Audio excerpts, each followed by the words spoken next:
और मृत्यु ये एक ऐसा कड़वा सच है जिसे चाहकर भी झुठलाया नहीं जा सकता, क्योंकि यह हमेशा से ही है। जन्म और मृत्यु हमेशा से ही चलती आ रही है और ये आगे भी ऐसे ही होता रहेगा।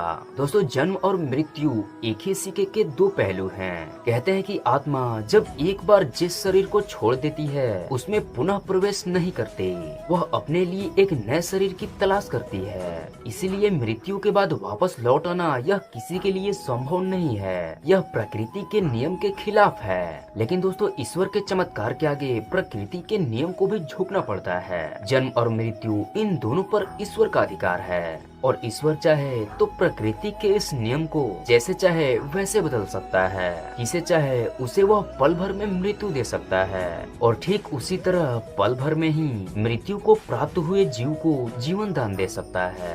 दोस्तों, कुछ ऐसी ही घटना घटती है हमारे भारत में स्थित एक मंदिर में, जो कि इतना रहस्यमय है जिसके बारे में सुनकर आपके होश उड़ जाएंगे। लेकिन फिर भी यहाँ पर जो मान्यताएं हैं उसे हम इस वीडियो के माध्यम से आपको जरूर बताएंगे।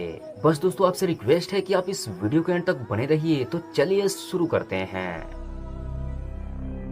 दोस्तों, भारत के उत्तराखंड में एक ऐसा स्थान है जहाँ पर शव को ले जाया जाए तो आत्मा उसमें पुनः से प्रवेश कर जाती है। दोस्तों, जब हमने भी इस बात को सुना तो हमें अपने कानों पर यकीन नहीं हुआ। लेकिन दोस्तों, जो हमने सुना वो आपको बता रहे हैं। इसके साथ ही साथ दोस्तों, ये वही स्थान है जहाँ पर कौरवों ने लक्षागृह बनाया था पांडवों को जलाकर मारने के लिए। तो दोस्तों, चलिए जानते हैं कि पूरी ये कहानी है क्या। दोस्तों, उत्तराखंड की राजधानी देहरादून से कुछ ही दूरी पर लाखामंडल नामक एक स्थान है, जिसके विषय में माना जाता है कि महाभारत काल में पांडवों को जीवित आग में भस्म करने के लिए उनके चचेरे भाई कौरवों ने यही लक्षागृह का निर्माण करवाया था। दोस्तों, ऐसी मान्यता है कि अज्ञातवास के दौरान इसी स्थान पर युधिष्ठिर ने स्वयं शिवलिंग को स्थापित किए थे, जो कि यहाँ पर आज भी मौजूद है। दोस्तों, इस शिवलिंग को आज भी यहाँ महामुंडेश्वर नाम से जाना जाता है। दोस्तों, जहाँ युधिष्ठिर ने जहाँ शिवलिंग को स्थापित किए थे वहाँ एक बहुत खूबसूरत मंदिर भी बनवाया गया था।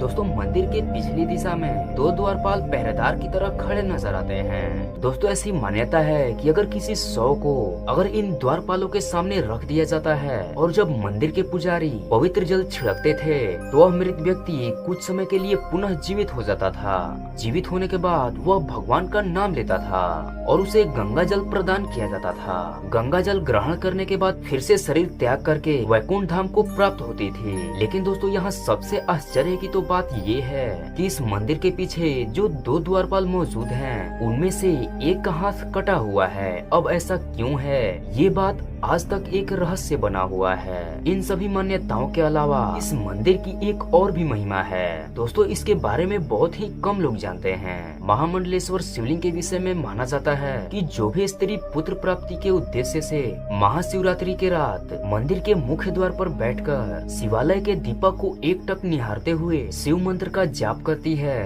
तो उसे 1 साल के भीतर ही संतान रत्न की प्राप्ति होती है। लाखामंडल में स्थित इस शिवलिंग की एक खासियत ये भी है कि जब भी कोई व्यक्ति इस शिवलिंग के जलाभिषेक करता है तो उसे अपने चेहरे की आकृति इस शिवलिंग में स्पष्ट नजर आती है। स्थानीय लोगों का मानना है कि यहाँ आने वाला कोई भी व्यक्ति खाली हाथ वापस नहीं लौटता।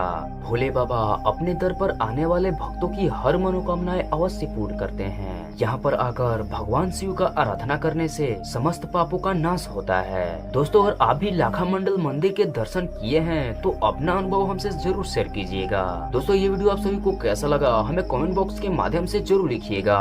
जल्द मिलता हूँ मैं आप सभी के साथ फिर से एक नए वीडियो के माध्यम से। तब तक के लिए आप लोग अपना ख्याल रखिएगा।